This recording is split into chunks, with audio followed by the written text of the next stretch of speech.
Hi, welcome to Victoria Knits. I'm Victoria. Kim and I are on a hike today. We just passed Lower Geiger Lake.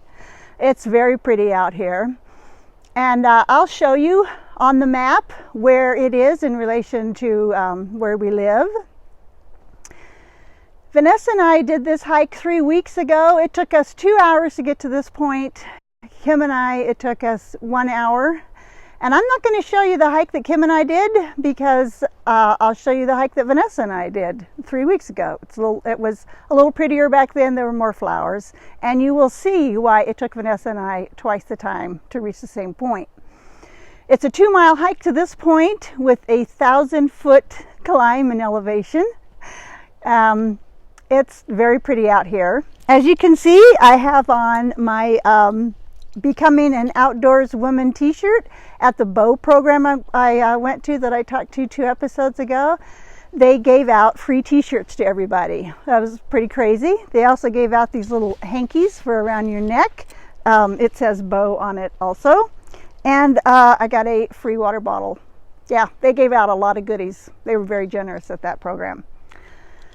Anyway, so Kim and I are going to head on up to Lower Geiger Lake. I hope I said that right the first time. It's Geiger Lake. And then when we reach that, we'll talk about some knitting.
Okay, Kim and I made it to Upper Geiger. It was, another mile, and I think it took us about 45 minutes to do that 1 mile. It seemed like it was kind of steep. I'm not going to show you much of it. I'll just throw in a few pictures here because it was pretty much what you saw of the hike Vanessa and I took. Pretty much the same stuff.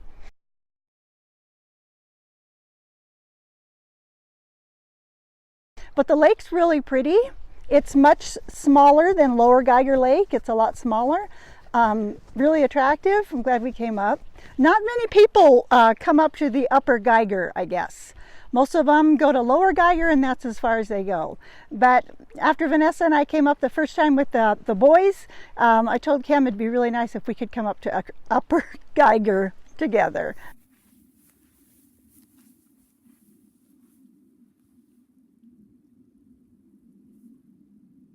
So I'm glad we have. And the first thing I want to show you is I finished my Impossible Girl socks out of the yarn that I dyed myself with the natural dye. I really like the way they turned out. I'm also going to insert some video here. Russell helped me show off these socks, and then I had so much yarn left, I decided I could make him a pair of socks out of it. And so I did. And, you know, Russell, you got to catch him when he's in a good mood for the podcast. And so I did, and here's what happened. Go. So what? So Russell and I have matching socks again. So Russell and I have matching socks. It's early in the morning. It's early in the morning. And What? we What? are not exactly dressed very pretty, are we? No. But we don't care. We don't Let's care. show our socks. There's Russell's. Yeah. Your turn. Okay. And here's mine. Mine. We have nice matching socks. Yeah.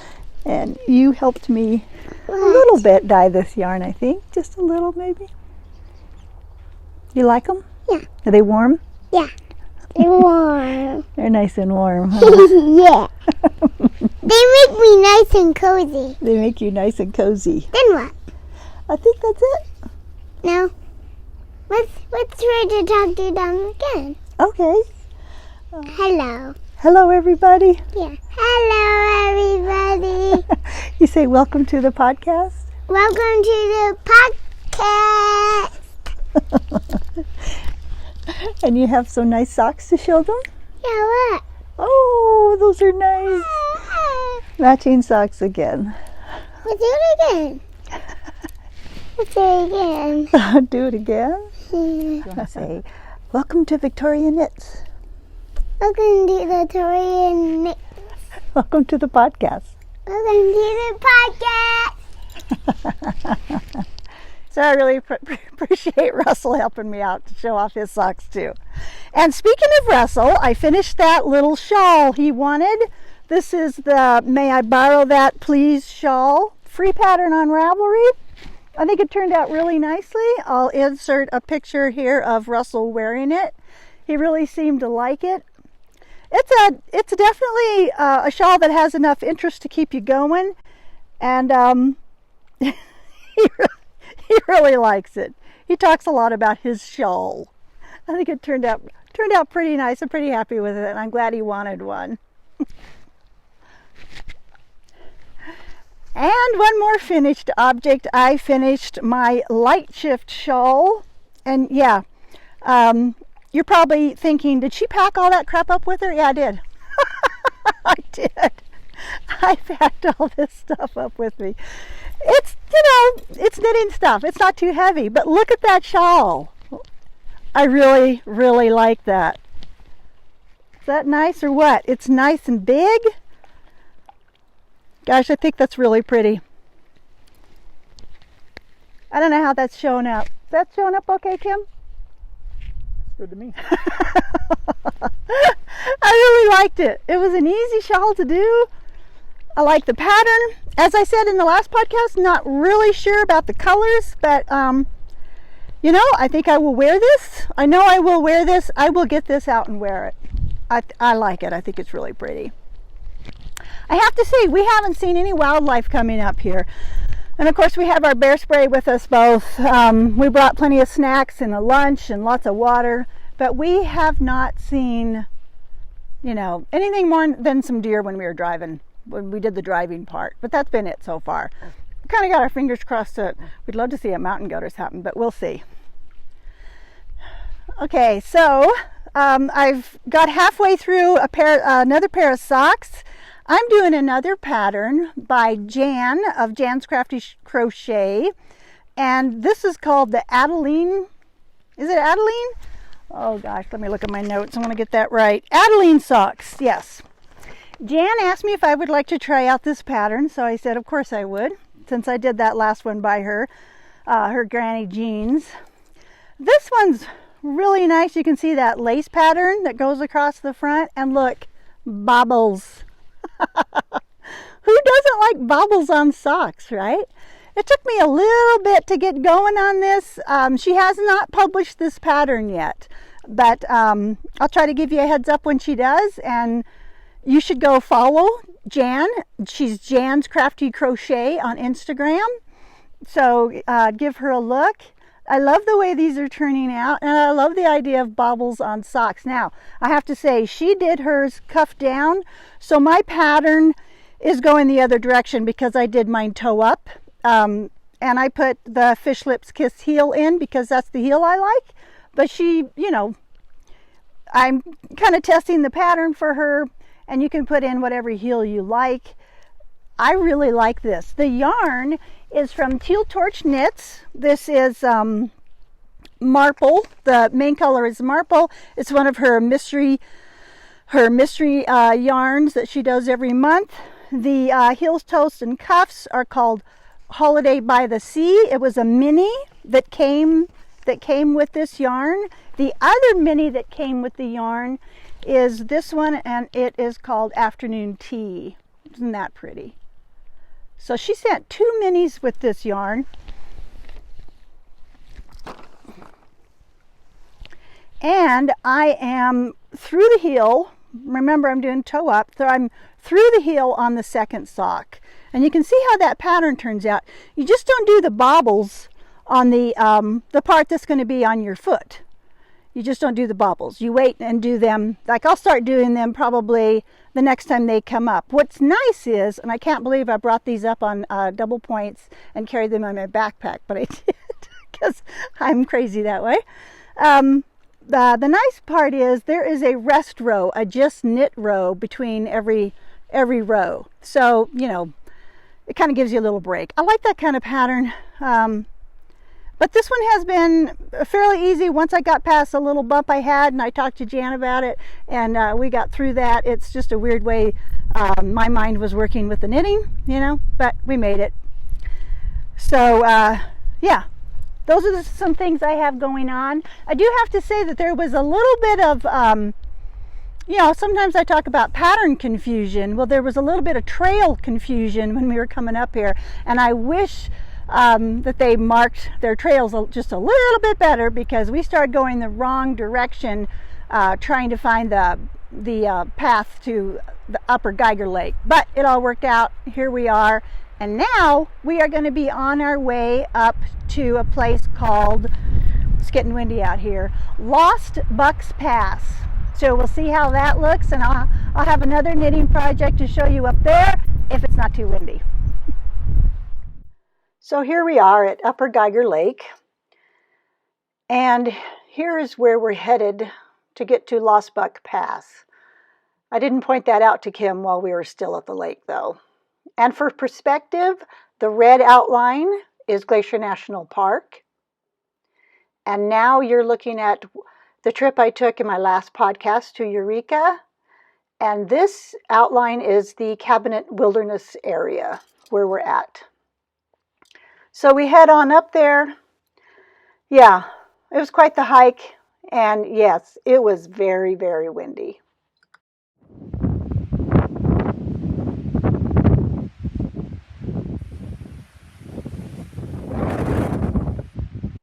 So I'll tell you a little bit about the Cabinet Mountain Wilderness.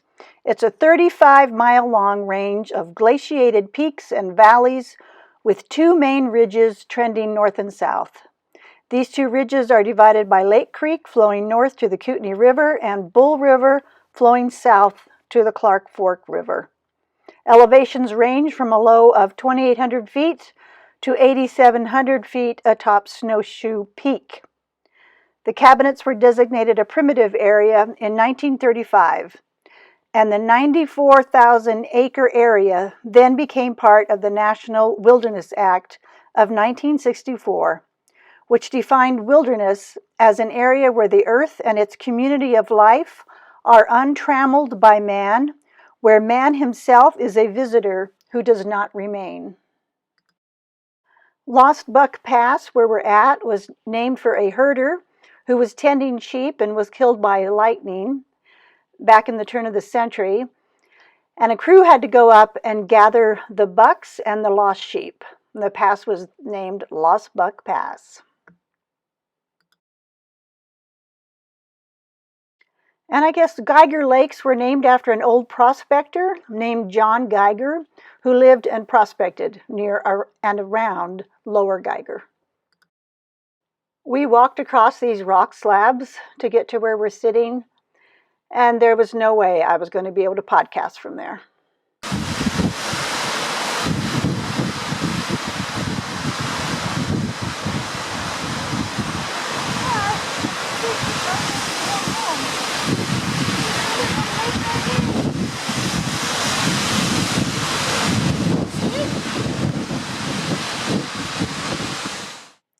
The name of the Cabinet Mountains comes from early French fur traders and explorers who noted the rock formations along the Clark Fork River looked like boxes or cabinets. The Cabinet Mountain Range historically have had use through time by the Kootenai Indians, who hunted the prized mountain goat for its pelt and rich food source, as was the woodland caribou. Plants adapted to higher altitudes were gathered for food and medicines. Explorer David Thompson, who was called He Who Looks at the Stars by the indigenous people, passed through the area in 1808, and Euro-Americans began mining activities in the 1880s. And that is Upper Geiger Lake, where we hiked from. What a gorgeous view. That's so pretty.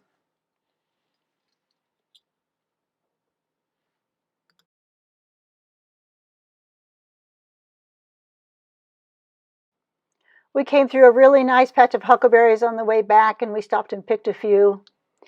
And you can see that fall has started to arrive up there. Really pretty. So hi, we made it home. I don't know where to look on this thing. Do I look up there? Maybe. Probably. It's too windy outside today to record too, so I can't even be outside. Not really. What I wanted to wrap up this podcast with was the last project I was working on, and that is the Ann Pullover by Born and Raised Knits. But first, what I did to start that was I frogged my chrysalis wrap, which you may remember I made.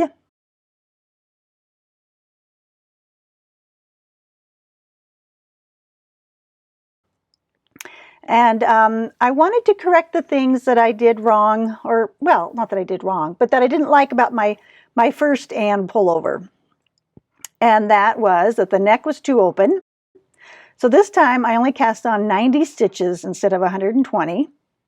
I didn't want it to be so open, so I'm using, and I didn't want it to be so open in the lace. So I'm using worsted weight or fingering yarn held double.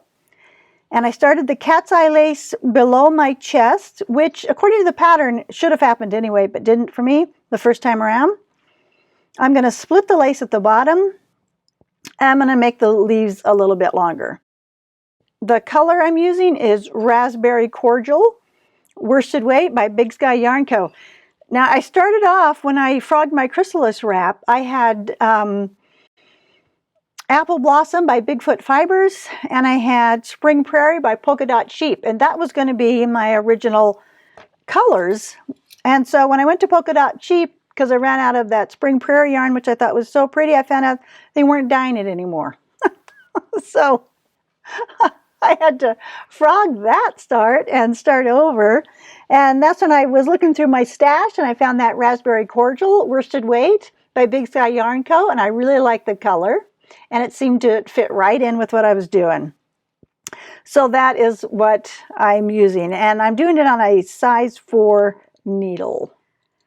So I did want to talk about a new designer I found. I got to remember to look at the camera on this thing. I'm just sitting at home in our loft getting this done. I wanted to get this uploaded. you know, it's not, the video I know isn't super attractive. The background is not attractive at all, but it is what it is.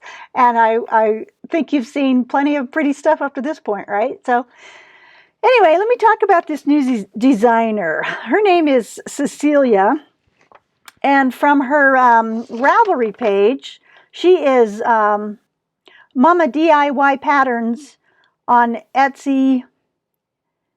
Anyway, I'll write all that down about her at the bottom. I'll put where you can find her. But what she says about herself on her Ravelry page is, I'm Cecilia, an Argentinian living in Barcelona in Spain. I love handmade crafts and design. DIY is my living way. I translate crochet and knit patterns from English to Spanish. It's been more than 20 years that I have practiced the handmade life, and 15 years through that I lived exclusively off of my passion. This is the reason that there was born Mama DIY, to be able to share with you all the knowledge acquired during all these years for crochet and knit pattern designs. I hope that you like my projects, and if you are reading this, it means you have come here and it's time to start doing pretty things for a better world. Thank you very much for your support. And she's got some gorgeous patterns, and I'll show them to you. I bought this one, the Malin Tee. I bought that one from her. And what's interesting, I think, is she has both knitting and crochet patterns. And sometimes she combines them too, such as the Cocoa Boxy Sweater, My Flowery Garden Hat, the Spiral Bag, and the Alchemy Shawl she designed does include both knitting and crochet. So I've decided to give away one of her patterns to one of my viewers. You can find her patterns on Ravelry, but if you're not on Ravelry, you can find her in her Etsy shop, and I'll link to her below, just like I do everything else on my videos. I got to remember to look up here. So check out her patterns, pick one out, leave a comment telling me which one you would like to win, and if I draw your name, that will be your prize. And yeah, I'm pretty excited to find her. I think she's very interesting. She also has a YouTube channel, and I really enjoyed her episode 13 where she talks quite a bit about herself. Speaking of giveaways, I still have not heard from Becky Wilson. She won a copy of Granny Jean socks in my last podcast. And if I don't hear from Becky soon, by the next one, I will pick another winner for that. I'll work that out in my next podcast. And I need to choose a winner for Chris's book. I decided to give away his a copy of his book in my last podcast, One Sentence Journal. And so, hey, Kim, can you come up here for a second? What? Can you come up here for a second? Sure. Give him a minute.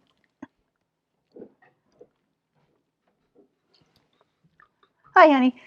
I need you to pick a number between 0 and 10. So I want to include number 1 and I want to include number 9. So pick a number between 0 and 10. 3. 3. Okay. Sally. Sally's Backyard. You're the winner. You win Chris's book. That's great. So, Sally, if you would send me a message on Ravelry and let me know your address, I will get that book sent out to you. Congratulations. Thanks, honey. Yeah, you're welcome. Bye. So, as I said, I'm sitting here in front of our computer, just up in the loft. I am drinking some chai tea. Everybody seems like they have to tell you what that is. And my mug says, Queen of Everything on one side. Hi, Sarah from Saltbox Knits. But on the other side, it says, it's good to be queen. And it is, right? Anyway, I love this mug. I bought it. It was one of the purchases I made for myself for my birthday. I really like it. So what have I been watching? I have been watching George Gently. I love that show. If you haven't ever watched it, it's a good one. It's a British show set in the 1960s. The main character, George Gently, will just make you adore him. I've been watching a newer one called My Life is Murder. That one has Lucy Lawless in it. It's based in Melbourne, Australia. It's been coming out just one episode at a time on Acorn TV on Monday nights. I've watched 4 episodes. The first 3 I thought kind of felt like made for TV. Number 4 I thought got a little bit better. It's I don't know. I like it to be a little bit more of a mystery about who done it, and they don't make that much of a mystery on that show, but there's still some good characters in there. Linda at Joey's Scarf podcast. Hi, Linda. She recommended A Place to Call Home. That's also on Acorn TV, and it is set in the 1950s in Australia. And I watched the first 2 seasons. Now, I don't want to give anything away. Linda and her husband Ross started watching it because, well, I'm not sure why Linda did, but Ross said he was looking over her shoulder, and he really liked it because he loved the cars and the music in it. Well, I started watching it, and I just recognized it as a great story. So I highly recommend the first 2 seasons. I haven't watched it past that, but I did make the mistake. I will confess, I did make the mistake of reading what each episode was going to be after that, and I wasn't sure I wanted to keep going, so I didn't. Here's a little quote about it that describes it from someone. A dizzying number of interwoven plot strands that involve romances complicated by class, religion, and sexual orientation, tragic pregnancies, mysterious deaths, and mysterious reappearances of people thought dead, anti-Semitism, and homophobia. Yeah, there's a lot going on in that show, and as I say, I highly recommend the first 2 seasons. You might fall in love with it like I did. And then I was looking for something else to watch, and I started watching Another Life on Netflix, but I don't recommend that if you're not a sci-fi fan, for sure. It stars Katie Sackhoff. She appeared as Starbuck in the remake of Battlestar Galactica, which I really enjoyed. And you may know her from the show Longmire on Netflix. And she's also one of the producers of Another Life. Now, this show had everything I want in a sci-fi show. Everything. You want your aliens, you want to be stranded on strange planets, you want mutiny, insanity. It's all there. It's all on this show. I'm looking forward to the next season. They better make one. And then after that, I was looking for something, and I have saved the best for last. And I don't know if there are any fans of The OA on Netflix out there, but I stayed up one evening till 2 in the morning watching that show. So that tells you what I thought of that. I really liked it. It's very, very different. I had a hard time telling what was coming next, which I like in a show. I really enjoyed that. But the drawback on that one is there were only 2 seasons and then they canceled it. Fans were horrified, and so was I, because it's obvious that show needs to be carried on. So I highly suggest that if you haven't watched that yet. It's a good one. So I think that's about it. Places you can find me. I'm on Ravelry as Victoria Jean. I'm on Instagram as Victoria Jean W. You can always email me at vjwilliams54@gmail.com, and I will put links to as much as I can remember below this podcast on in YouTube. Also, I put my podcast in my Ravelry group, Victoria Knits. And it's a slightly shorter podcast this time, and I did it a little sooner because I had some stuff knit, and I felt like it. So anyway, thank you so much for watching. Goodbye from Montana. I hope I see you next time. Thank you.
Yeah.